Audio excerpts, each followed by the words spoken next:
అంతన్నాడు ఇంతన్నాడే రాంబాబు.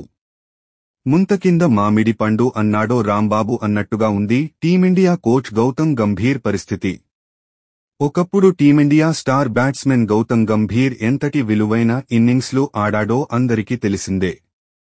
భారత జట్టు టీ20 world cup, one day world cup గెలవడంలో గౌతమ్ గంభీర్దే కీలక పాత్ర. ఒత్తిడిని జయించి ఫైనల్ మ్యాచ్లో అద్భుతమైన ఇన్నింగ్స్లు ఆడి జట్టుకు ప్రపంచ కప్లు అందించాడు. ఇప్పుడు అదే గౌతమ్ గంభీర్పై క్రికెట్ అభిమానులు తీవ్రస్థాయిలో మండిపడుతున్నారు. గౌతమ్ గంభీర్ ప్రస్తుతం టీమిండియా జట్టుకు హెడ్ కోచ్గా వ్యవహరిస్తున్నారు. అంతకు ముందు గౌతమ్ గంభీర్ పలు ఐపీఎల్ టీంలకు కోచ్గా పనిచేశారు. టీ20 వరల్డ్ కప్ తర్వాత హెడ్ కోచ్ పదవి నుంచి రాహుల్ ద్రవిడ్ తప్పుకోవడంతో గౌతమ్ గంభీర్ ఆ బాధ్యతలు చేపట్టారు. గంభీర్ ఏ ముహూర్తన టీమిండియాకు కోచ్గా మారాడో కానీ భారత జట్టు చరిత్రలో ఎప్పుడూ చూడని పరాజయాలను చవిచూస్తోంది. ఎవరూ ఊహించని విధంగా శ్రీలంక చేతిలో టీమిండియా దారుణ ఓటమిని చవిచూసింది. 3 వన్డేల సిరీస్లో మొదటి వన్డేను డ్రా చేసుకున్న భారత జట్టు తర్వాత 2 మ్యాచుల్లో ఘోరంగా ఓడిపోయింది. శ్రీలంక బౌలర్ల స్పిన్ దాటికి టీమిండియా బ్యాట్స్మెన్లు పెవిలియన్కు క్యూ కట్టారు. రోహిత్, విరాట్ కోహ్లీలు జట్టులో ఉన్నప్పటికీ జట్టును ఓటమి నుంచి కాపాడలేకపోయారు. ఫలితంగా 27 ఏళ్ల తర్వాత టీమిండియాపై శ్రీలంక సిరీస్ నెగ్గగలిగింది. స్వదేశంలో న్యూజిలాండ్తో జరిగిన 3 టెస్టుల సిరీస్ను టీమిండియా 2-0 వరకు తేడాతో చేజార్చుకుంది.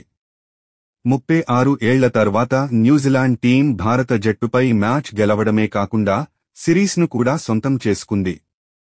బోర్డర్ గవాస్కర్ ట్రోఫీలో భాగంగా ఆస్ట్రేలియాతో టీమిండియా 5 టెస్ట్ మ్యాచ్ల సిరీస్ను ఆడుతోంది. మొదటి టెస్ట్లో ఘన విజయం సాధించిన టీమిండియా రెండో టెస్ట్ మ్యాచ్లో భారత జట్టు 10 వికెట్ల తేడాతో ఓడిపోయింది. వర్షం సాయంతో మూడో టెస్ట్ మ్యాచ్ డ్రా చేసుకున్న రోహిత్ సేన 4వ టెస్ట్ మ్యాచ్లో దారుణంగా ఓడిపోయింది. కెప్టెన్గా, ప్లేయర్గా రెండింటిలోనూ రోహిత్ శర్మ ఫెయిల్ అవుతున్నాడు. కోచ్ గౌతమ్ గంభీర్పై తీవ్ర విమర్శలు వినిపిస్తున్నాయి. ఎటువంటి ప్రణాళిక లేకుండా జట్టును ముందుకు తీసుకువెళ్తున్నట్టు కనిపిస్తోంది. విజయం సంగతి పక్కన పెడితే కనీసం డ్రా కోసం ట్రై చేస్తున్నట్టు ఏ ఆటగాడు కనిపించలేదు. గౌతమ్ గంభీర్ జట్టు హెడ్ కోచ్గా మారిన తర్వాత టీమిండియా చరిత్రలో పలు ఘోర పరాజయాలను చవిచూసింది.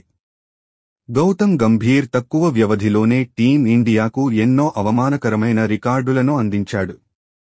దీంతో అతన్ని హెడ్ కోచ్ పదవి నుంచి తొలగించాలనే డిమాండ్ తెర మీదకు వస్తోంది.